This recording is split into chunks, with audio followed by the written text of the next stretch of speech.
こんにちは、皆さん、キッザプルーザにようこそ。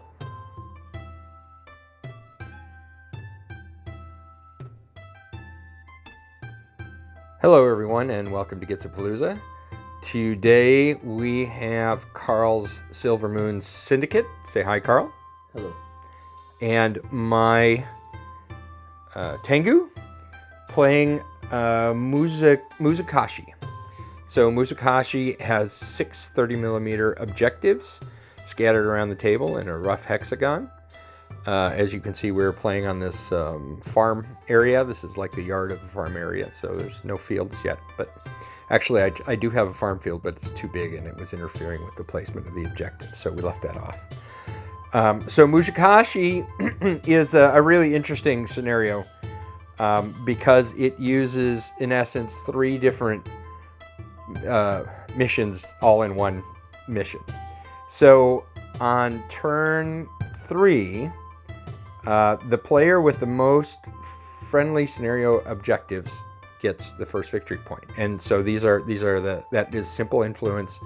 So it doesn't matter where they are on the board. Whoever has the most of them turns towards them at the end of turn 3 gets a victory point. At the end of turn 5, the player with the most scenario points that are obtained through prayer at these same idols gets the second scenario point. So we have 5 prayer tokens. So for the first victory point, the prayer doesn't matter at all. But for the second victory point, where the idols are turned doesn't matter at all. But where they are in relation to you matters. So this is friendly, that's 1 point, neutral 2 points, and enemy 3 points. And then at the end of turn 6, we each have a Vim, and we rolled and we got the hidden Vim. So this mission will do with either one. And we both have a hidden Vim. So the final victory point is assigned to whomever's Vim is closest to the enemy's deployment zone. So it should be fun. It should be interesting. A lot going on. Carl's got a 6-person list. I've got a 7-person list. We call this the JV game because neither one of these lists is particularly competitive, but hopefully will be fun to play. Got a new piece of terrain, well, and I mean new. It came in the mail today, and Carl built it really quick, and I painted it really quick, and so it's not the greatest paint job, and then Carl painted 2 more guys for Syndicate. So that's where we are with that. Carl, why don't we roll to... let's roll to see who gets the first turn, and then I will be back with the armies in just a second.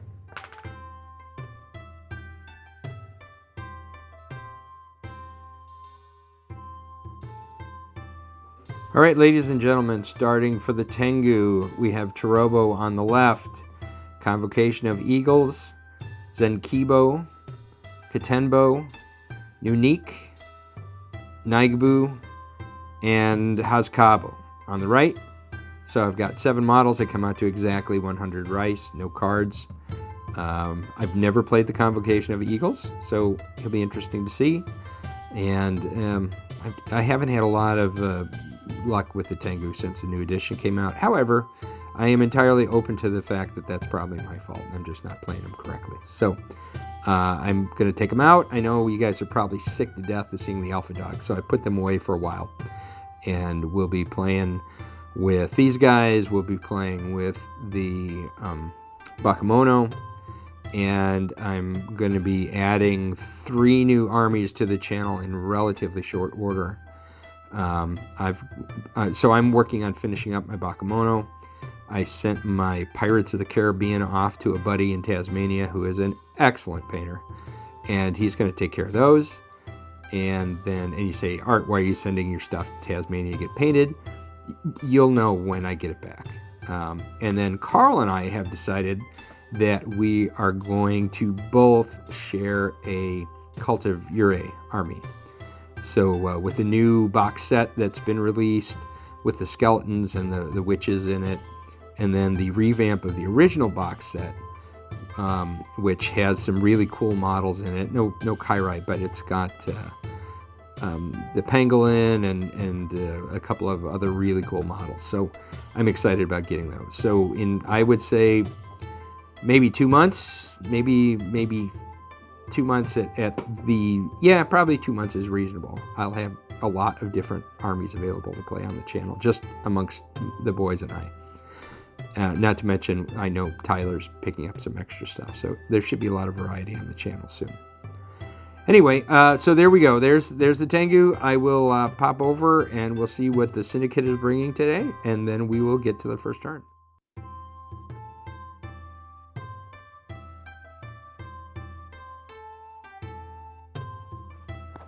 Here we are with Carl's Silver Moon Syndicate, and I'm just going to hand the mic to him and let him talk about what he's got. So keeping with the theme of these two armies, I kind of went for lower point value and lots of quantity. So that's Rocky. He's a luck kami, lets me reroll some dice. That's Senpu, so he's kind of a very cheap stabby guy. Hanami is a very expensive rose gal. So she's got a whole lot of movement, tricksy stuff. This is, what's his name? Harukichi, so he's an Oyabun, more rerolly stuff. This is Tsubaki, she's a cheaper rose gal. That's a Ronin, Toshiro, he's kind of a fun fighter dude. And then this is Wasupu, who's an archer, also quite cheap. I don't have any themes or anything, but as far as cards are concerned, I have Two-Headed Coin, which allows the Oyabun to automatically get double key one turn, and the Oyabun's also got Maneki Neko, which allows him to give out a luck token. So, lots of rerolling dice. There should be a decent amount of shenanigans that goes on. And there is one more card. It's not the biggest deal in the world, but I thought it could be fun. At the beginning of a turn, I can give one of my dad's models Impetuous. So, hope it's pretty interesting. All right, Carl. Thank you. We've already rolled for deployment. Carl won the roll as making me deploy first. So I'll come back to you after deployment. Here we are at the end of deployment. I've got, the reason I'm not up against the baseline entirely is because I have all kinds of movement shenanigans in the beginning. I've got Nunik, it's got a 3-inch scout. Zenkibo's got a 1-inch placement, and Naigabu's got a 3-inch placement. So that's why those guys are all forward. And then these two are scouting in together. I just realized that I had two models that could flank. Sorry, not scout, flank. And then there's when they're coming in. That's the side and the turn. So I thought it would be fun to try them. I don't think I've ever flanked anything in Bushido, not since I have sort of almost figured out what I'm doing when it comes to playing. So I thought it'd be fun. What the heck? This is the B team, right? So we can do whatever we want and there's no pain. It's just all experimentation. So let's go over to Carl. And there's Carl's group. Everybody's in the middle. Raki over there is the Buddha. Close enough. You know, bronze Buddha, bronze Raki. It's all the same. We have a real Raki coming. He's just not in yet. So for the time being, Carl's using my little Buddha statue. So he's got the gals on the left and the killers on the right. So Beauty and the Beast. Beauty's on the left, Beast is on the right. So there we go. And then Carl, why don't we roll to see who gets first turn? So Carl gets an extra dice because he's got Tactician 1, and I get +1 to my roll because I have Scout 1. So I get a 3, Carl gets a 4. So Carl, your choice. Do you want me to go first, or do you want to go first? I want you to go first. All right, I guess I'm going first. We will see you guys at the end of turn 1.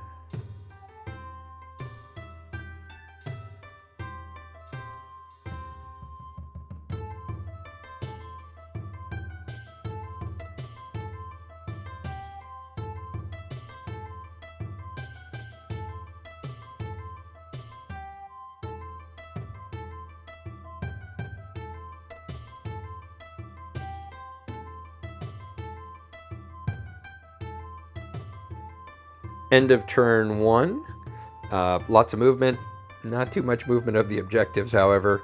The two girls over here have been befuddling me by casting spells on me, or because they're hidden, I can't, I can't even close with them because I can't roll high enough on my tests.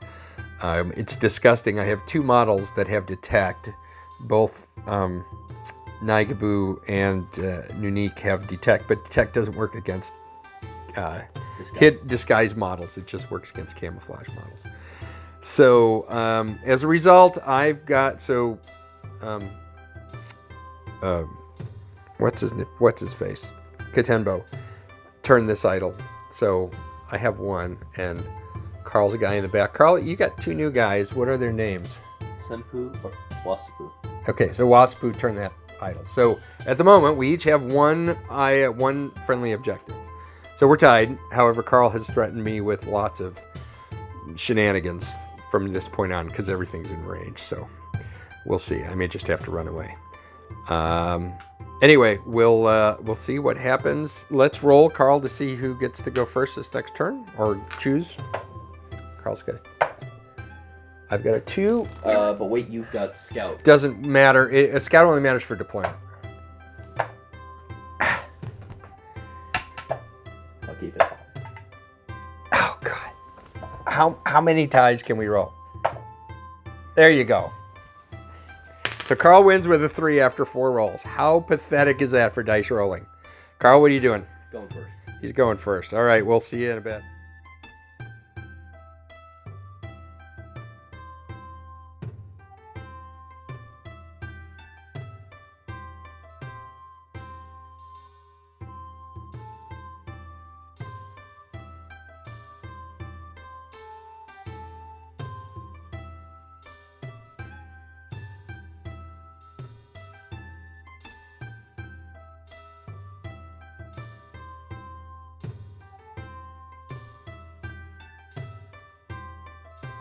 End of turn 2, and the JV game is turning pretty interesting. Sampu, who is now dead, first killed Zenkibo over there. And then Katenbo charged him and finished him off. Now, Zenkibo did not go down without a fight. He did 5 wounds to Sampu. But unfortunately for me, Sampu had 6. And his retaliatory strike killed Zenkibo. Was mighty. But then Katenbo flew in and just chopped him into little fish bait. So there we go. So that idol is still unturned. The back idol is turned in Ito's favor. That back idol is still unturned. Over here, there was a lot of mucking around because I cannot roll a 5 on 2 dice. I've been trying to get Hakusabo into base to base into combat with this girl, or Hazukabo, sorry, into combat with the pink gal, and I just can't roll 5 and on my key test. So she's just kind of walked her way through my lines. The only thing I could do in desperation was to try to get Nunique over to maybe go after that idol. Now, we really only have 1 turn left in which any of this makes any difference. So the Ito are making a play for this and this, and I've got a model at that one right there. I might be able to either go back to this one, or I might be able to go over to this one. So right now we're still 1-1, right? Well, I guess I have 2, and Carl has 1, but he's still in a pretty good position. So, however, I have my reserves coming in this turn, so we'll see if they make any impact. I just told Carl when they were coming in, but that's okay. It's the beginning of turn 3, so they'd be showing up anyway. So here we go, on to turn 3. Carl, why don't we roll and see who's going first? And Carl's going. My tactical rolls have been terrible for the last 2 games. Anyway, so Carl's going to have the option. Carl, I assume you're going first? Yeah, I think so. Okay.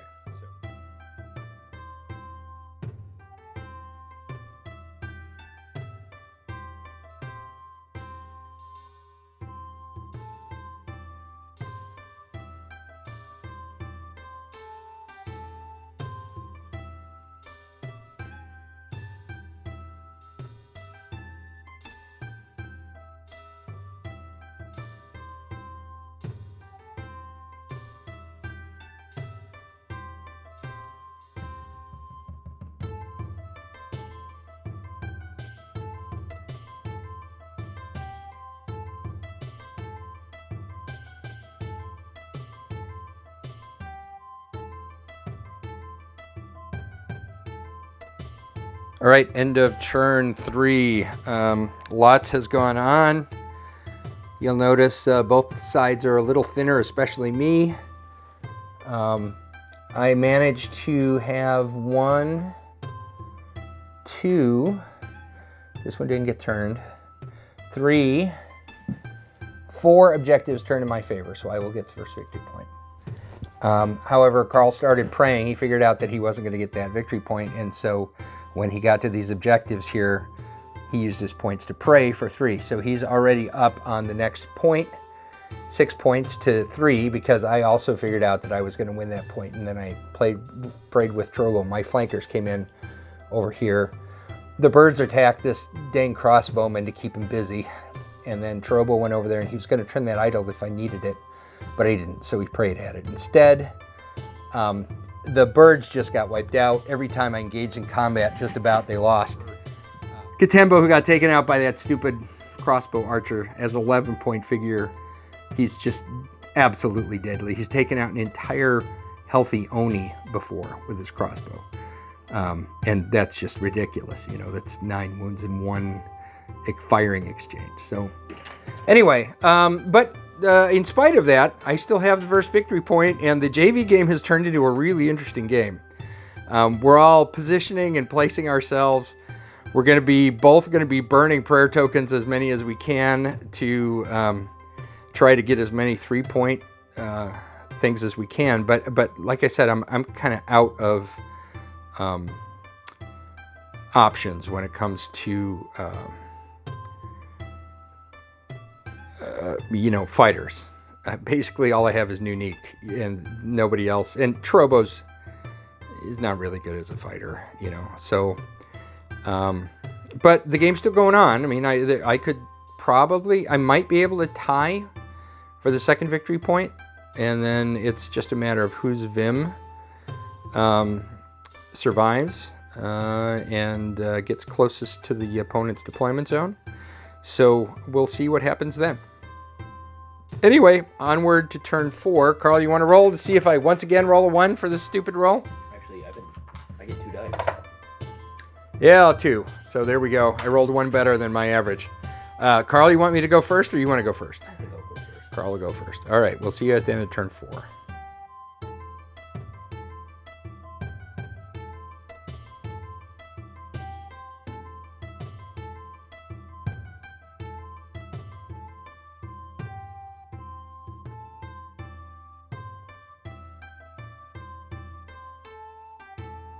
End of turn 4, and Carl has, got somebody down here who can pray willy-nilly, and with no fighters left, I'm trying to do what I can, but I'm slowly losing, or maybe not so slowly losing, the battle for praying. I've got 2 prayers off. Carl's got 4. Yep.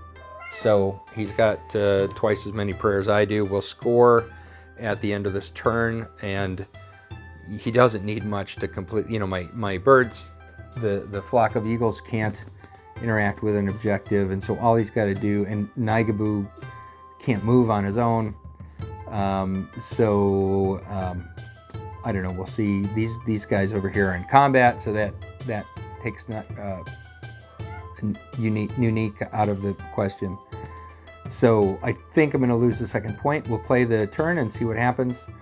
I just cannot make a roll today. Every time my dice hit the table, they're 1s and 2s every time. Doesn't mean I may get a higher die, but no matter how many dice I roll, it seems like there is always a 1 or a 2 every dice roll, and so I just can't, you can't win a game that way.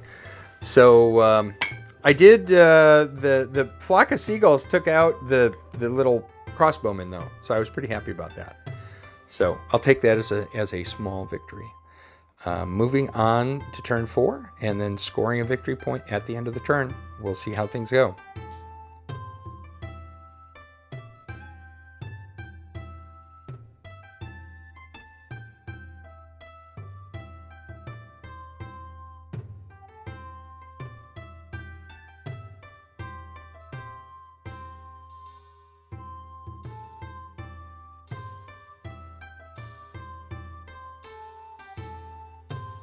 All right, welcome back. Here we are at the end of turn 5 and the end of the game. It was the JV game turned out to be really interesting, as many JV games actually do. So Carl was ahead, and I was doing my best to catch up, but I was having a decided problem with activations and models that could actually do things, given that these birds can't interact with a model, and my Naigabu back there can't move on his own and doesn't really. He's got some great support. He can move ki around like a madman, but that's about all he can do. His ki feats are really supporty, and he can't actually do anything, once things get down, push comes to shove. So Carl was up 12-9 in the end. I managed to bring the Eagles over and charge them into the gal who had been revealed because she interacted with this objective. And I pushed her off of it so that she couldn't get back on it and pray anymore. That was the first step to saving me the game. Otherwise, I definitely would have lost. And then his Vim, we'll get to that, but there's Carl's Vim.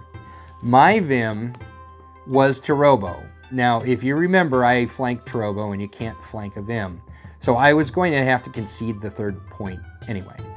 But just to put an exclamation point on things, Carl slaughtered Tarobo with the little fat man there, and that was the end of Tarobo, so I didn't have to worry about that.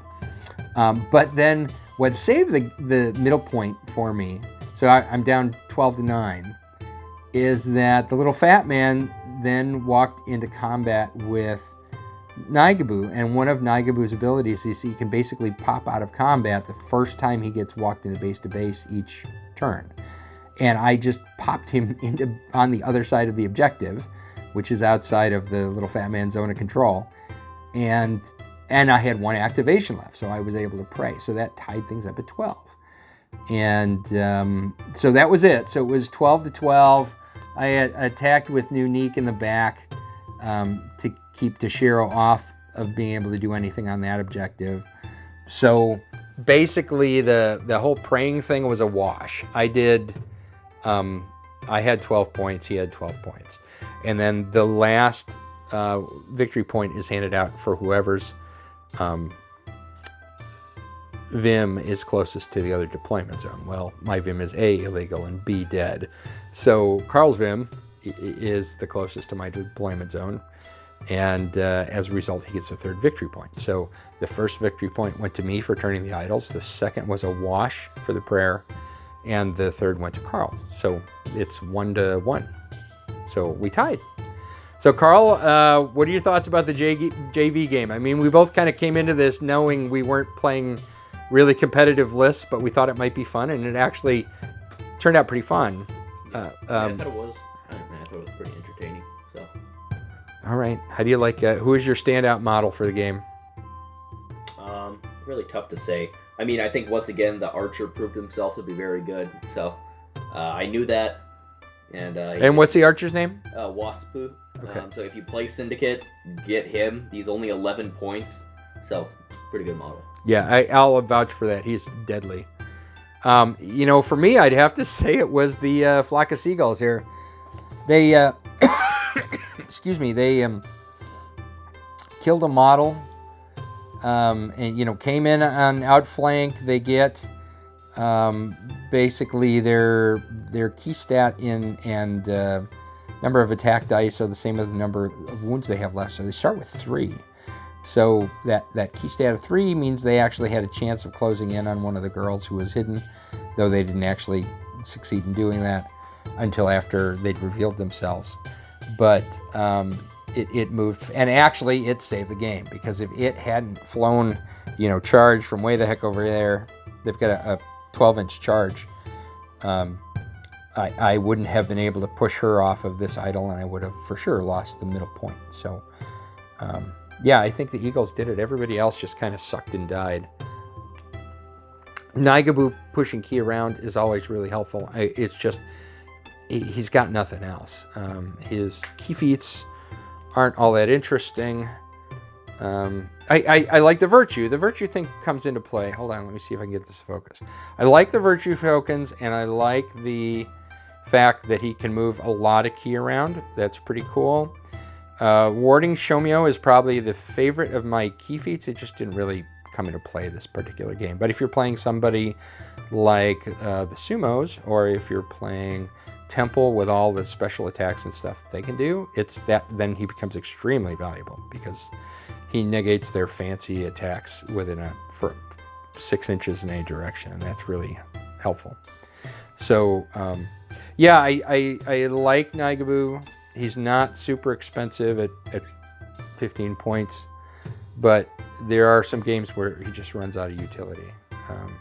You know, he ended the game with max key and with nothing to do with it, and that's just wrong. Just wrong on so many levels. I mean, even if he gets dragged into combat, he can't use the key to boost himself. He can boost his key stat, but you know, that's not his issue. So it was a tie. The both sides are wounded. The Tengu kind of flutter off into the distance. The surviving Syndicate pick up the dead Tengu and are making winner chicken dinner tonight. So I guess that's about where we stand. So I hope you guys like the game. I hope you guys like the board. You know, I'm kind of trotting out all the things you would have seen at Adepticon. A lot of the terrain pieces are going to be familiar, but I tried to rearrange everything so nobody was going to be sitting at the exact same table last year. So we're going to keep doing this. I'm going to keep rolling out a different board every time we play, so you can get a feel for what's going on. Anyway, that's it. Thank you, Carl. I had a good time. It was interesting. It was really interesting. It was fun. It was a good match. And I just got so infuriated because I'm not speaking in hyperbole. Almost every single time I rolled dice, one of them would be a 1. And many times they were mostly 1s and 2s. And you just can't, you know, you just can't play the game that way.